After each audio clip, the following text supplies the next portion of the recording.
dans les jardins de l'hôtel de ville qu'a eu lieu la cérémonie d'installation du nouveau maire de Libreville, Ejeune-Ba, par le ministre d'État, ministre de l'Intérieur, Lambert Noël Mata.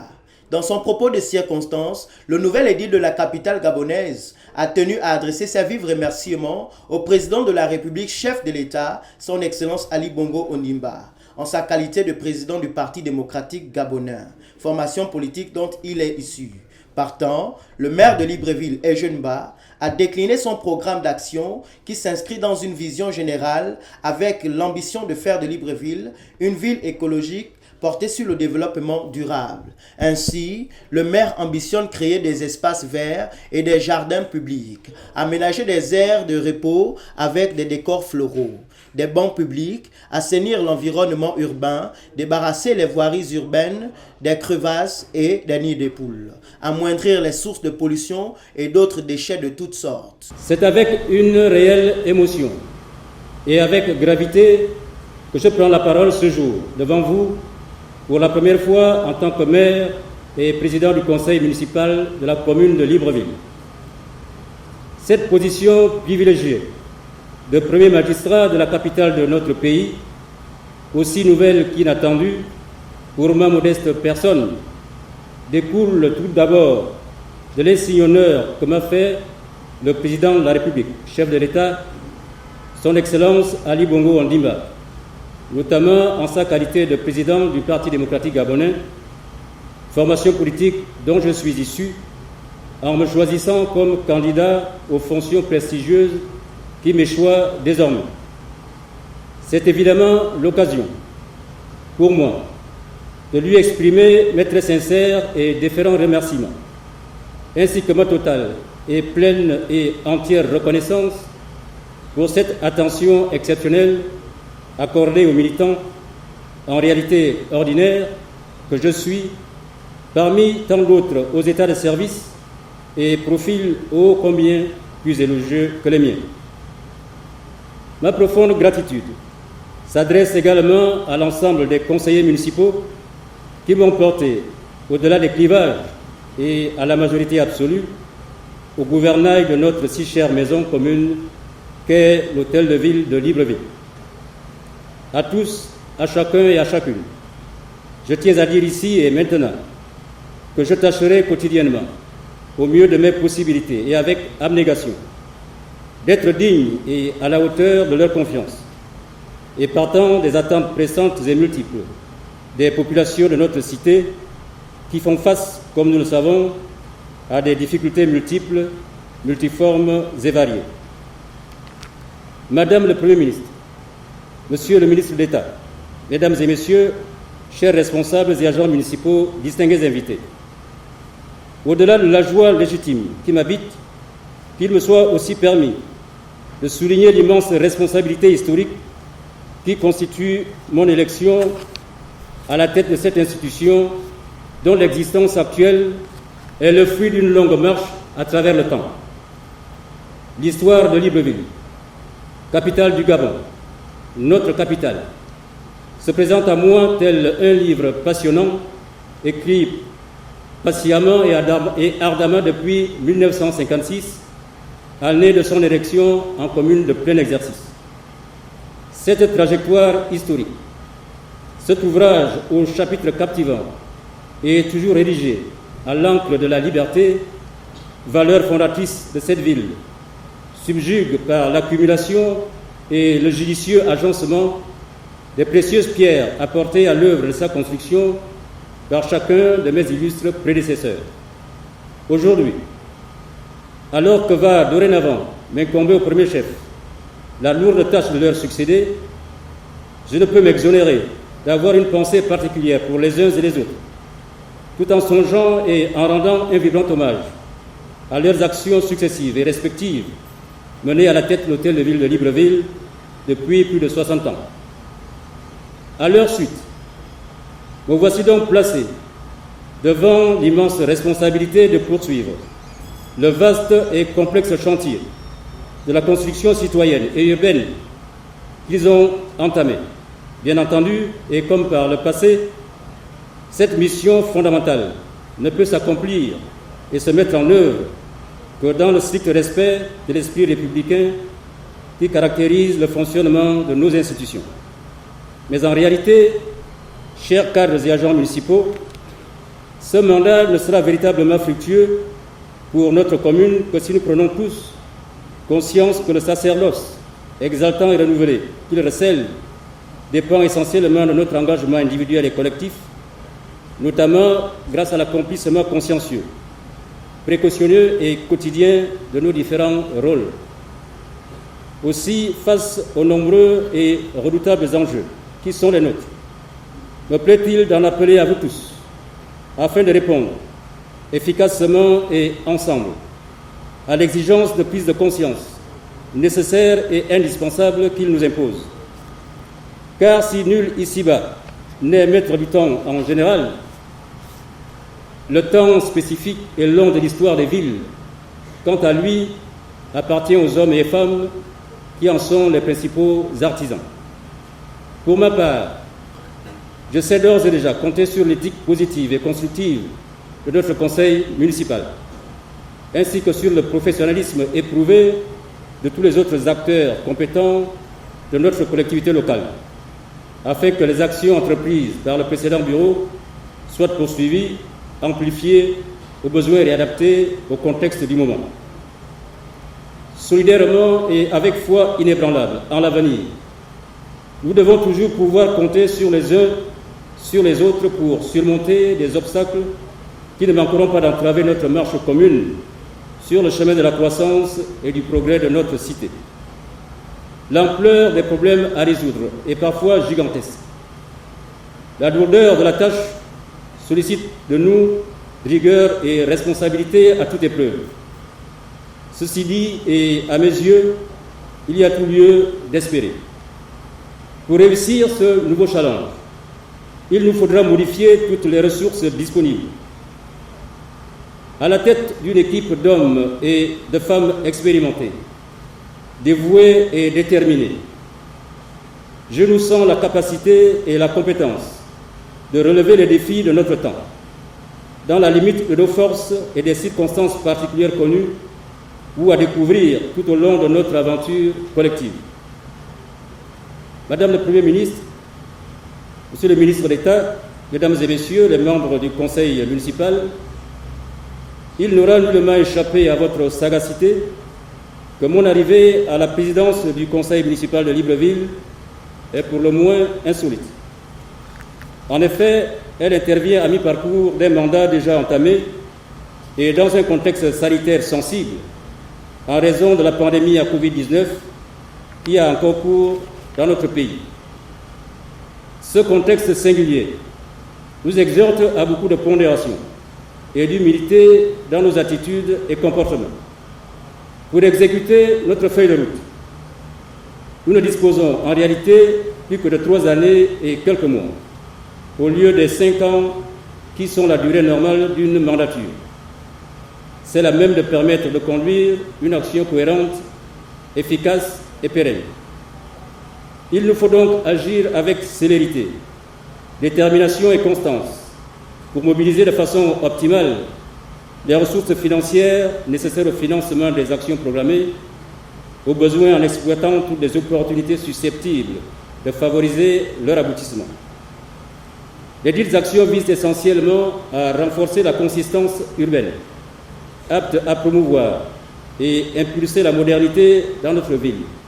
déjà engagée dans le processus de développement initié par le président de la République, chef de l'État, son Excellence Ali Bongo Ondimba, à travers le plan de développement du Grand Libreville, dont la cohérence et l'intérêt pour les populations sont indéniables et louables. Mais s'il est vrai que les progrès notables ont été accomplis par nos différents prédécesseurs dans des domaines divers,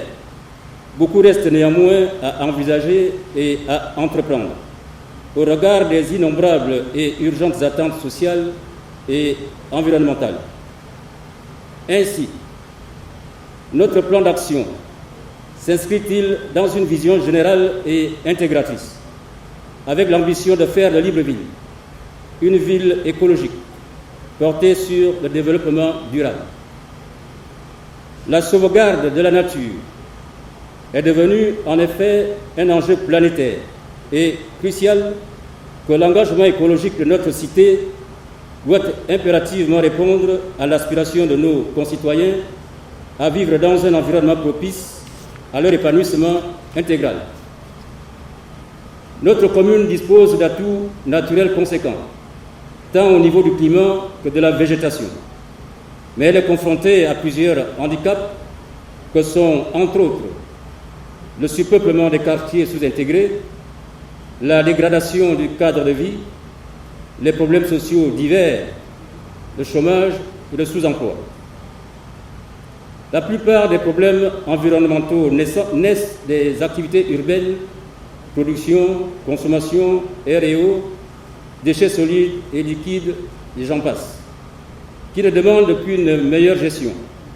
dans la perspective globale du respect de la logique du projet présidentiel Gabon Vert. En clair, nous portons l'ambition municipale de rendre la ville de Libreville plus sûre, plus équitable et encore plus durable. Faire de Libreville une ville écologique portée sur le développement durable signifie pour nous créer plus d'espaces verts et de jardins publics, aménager des aires de repos avec décors floraux et bancs publics, assainir l'environnement urbain, débarrasser les voisines urbaines des crevasses et des nids de poules, amoindrir les sources de pollution en tout genre, ainsi que traiter plus écologiquement les ordures ménagères et d'autres déchets de toutes sortes. Cela implique également de donner plus d'éclat et de fraîcheur aux rues et ruelles, de veiller à l'amélioration et à l'entretien de l'éclairage public, de parfaire la signalisation routière horizontale, le marquage au sol et la réhabilitation de la toponymie. L'objectif de construire une ville écologique portée sur le développement durable exige ainsi de nous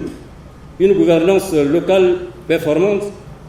qui nécessite la mise en place de mécanismes adaptés et répondant aux standards internationaux en la matière. Elle commande en outre une organisation administrative efficiente, indispensable à la satisfaction des préoccupations particulières. C'est pourquoi, à l'appui de l'organigramme actuel, nous envisageons de promouvoir une communication permanente au sein de l'administration municipale, par la mise en place de comités ad hoc chargés d'évaluer les activités et les performances des différents départements et services. Leur travail devra se faire de façon collégiale, sur la base du modèle de gestion participative qui sera également appliqué dans le processus des rapports avec les populations par référence à la notion de maïeutique. Cette méthode socratique devrait permettre de mieux cerner les populations, les préoccupations et les aspirations profondes de nos concitoyens, toutes choses qui devraient faciliter la formulation à leur endroit des réponses et solutions idoines, tout en obtenant d'eux une adhésion plus ou moins encadrée au comportement éco-civique souhaitable. Par ailleurs, au fin d'une administration municipale encore plus performante, il nous faudra pratiquer une gestion optimale des ressources humaines. La mairie de Libreville dispose en effet de nombreux agents dont le professionnalisme, le savoir-faire et l'expérience sont reconnus. Ils ne désirent qu'un cadre de collaboration franche, sincère, dynamique et fructueuse pour les exprimer. En ce sens, il conviendra de créer les conditions de valorisation de ces potentiels et de ces énergies. Nul doute qu'en nous appuyant sur ces expertises diverses et variées et en vouant à chacun le respect et la considération qu'il mérite, nous contribuerons à un plus grand rayonnement de notre institution. L'optimisation de la gestion des finances municipales est également un enjeu majeur qui nécessitera l'assainissement du circuit de collecte des recettes municipales et une sorte d'aggiornamento sur le travail des agents municipaux appelés à exercer dans ce domaine. Sans ressources financières suffisantes, il nous sera difficile de poursuivre les investissements tels que le complexe socio-culturel, qui se dresse tout là-haut comme un éléphant blanc, le siège de la mairie du 2e arrondissement, les unités sanitaires, les centres préscolaires,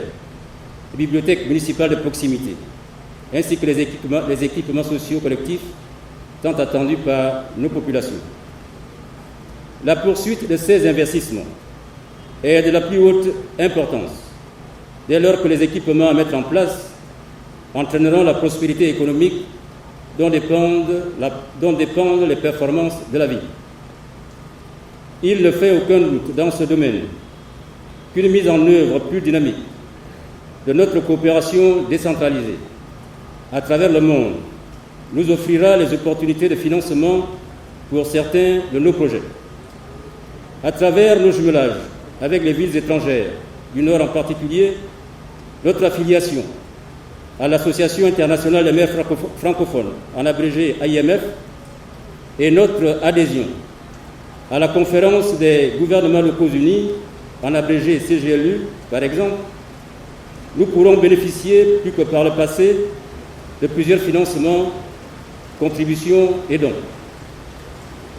La capitalisation d'un tel positionnement de notre commune à l'international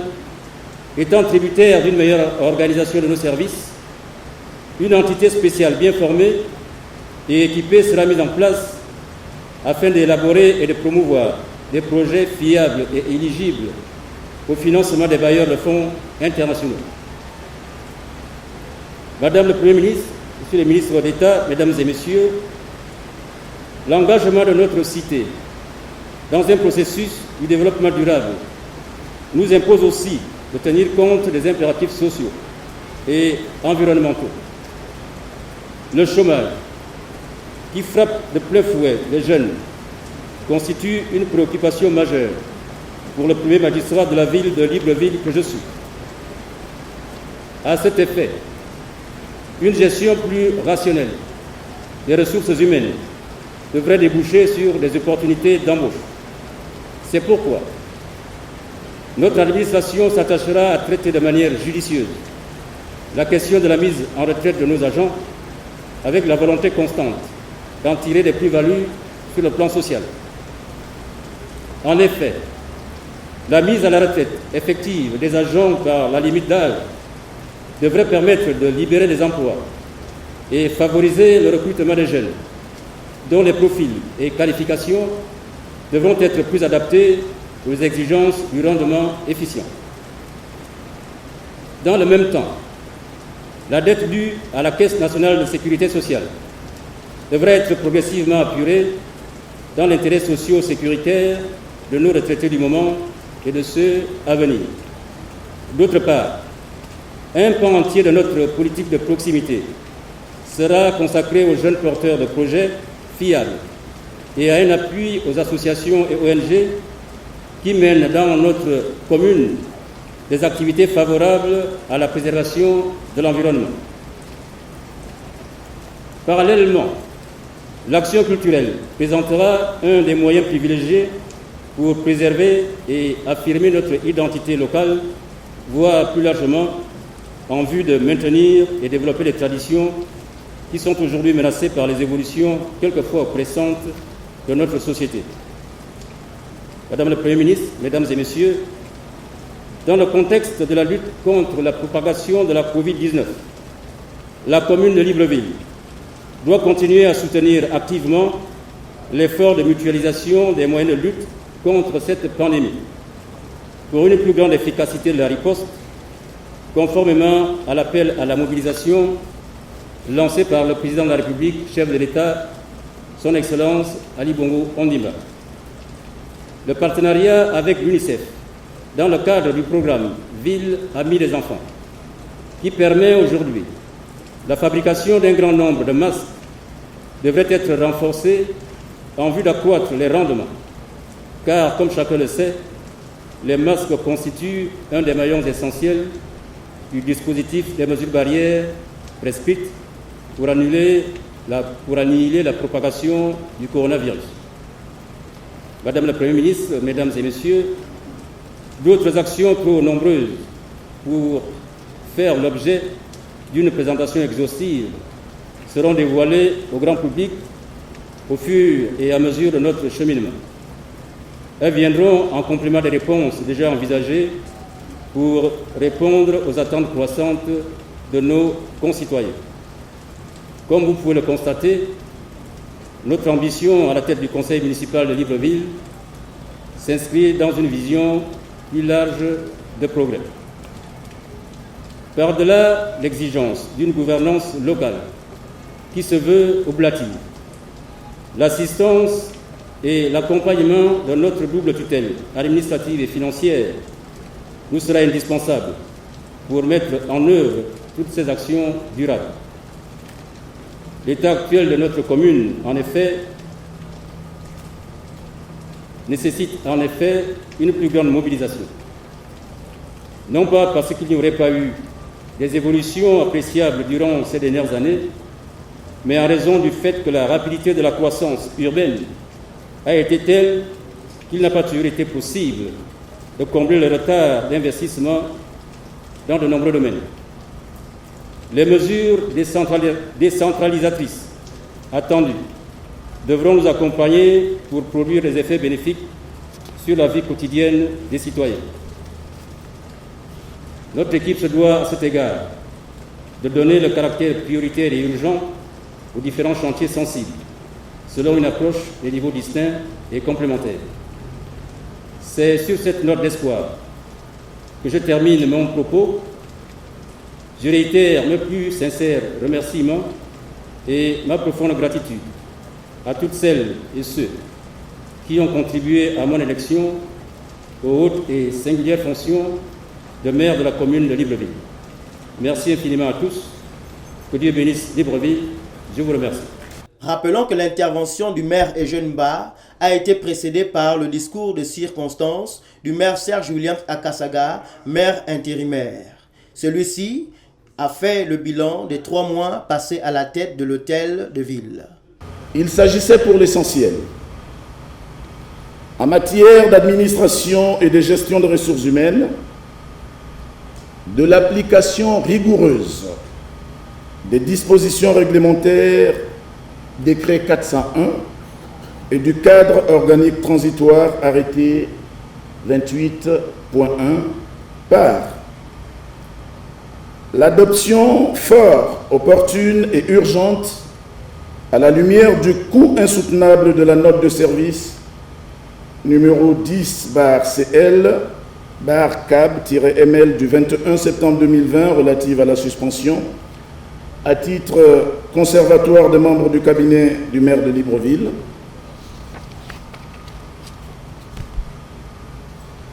du retour progressif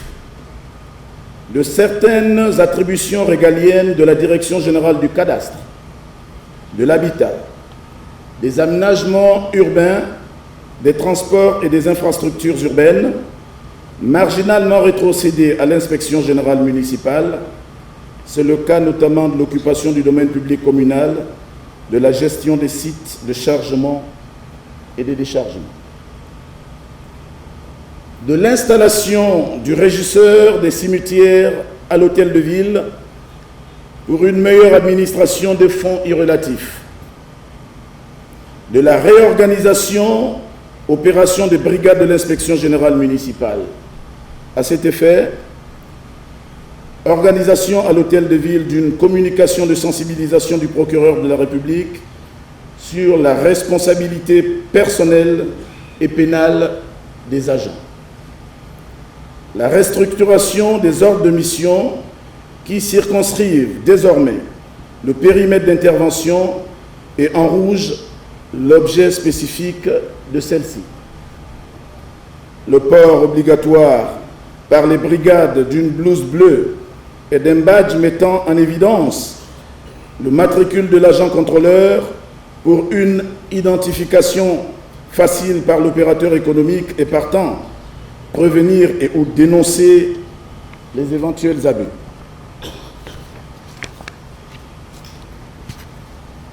La mise en circulation d'une nouvelle série de carnets d'encaissement au feuillet estampillé d'un code barre d'authentification avec des colorations actualisées. de la mise à jour de nos participations à l'Association internationale de la francophonie, l'AIMF, de l'audit des personnels de la commune de Libreville en phase avec les recommandations de la tutelle financière à l'effet de dresser un état des lieux sur la nature, le niveau et la qualité des ressources humaines de la commune, parvenir à une maîtrise des effectifs en dotant la commune d'un fichier des agents fiable, créer les conditions d'un redéploiement opportun à une meilleure employabilité, rationaliser les recrutements pour une adéquation, qualification, classification à l'engagement, sinon reclassement et ancienneté à l'avancement. De la mise en place d'une commission ad hoc pour l'examen anticipé du compte administratif 2019 et le projet de budget primitif 2021. En matière d'investissement et de protection de solutions, de prospection, de solutions durables, vous avez pu constater le rafraîchissement complet de la peinture extérieure de notre maison commune, le renouvellement complet du dispositif d'éclairage extérieur, parce qu'en proie au vandale, avec une migration vers un système d'énergie solaire en cours de livraison. De la mise en place d'une commission ad hoc pour l'évaluation de la dette de la CNSS et de la relance des prestations sociales des agents communaux. De la requête auprès de la présidence de la République et de l'accord acquis pour l'audit de la dette de la mairie de Libreville par les commissaires de la Task Force pour le règlement de la dette intérieure. De l'élaboration avec le service technique compétent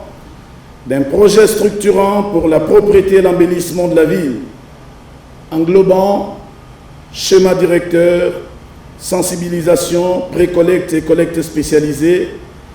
traitement et valorisation des ordures ménagères. Monsieur le maire de Libreville, je venais de vous présenter l'essentiel des actions qui ont ponctué ces 3 derniers mois.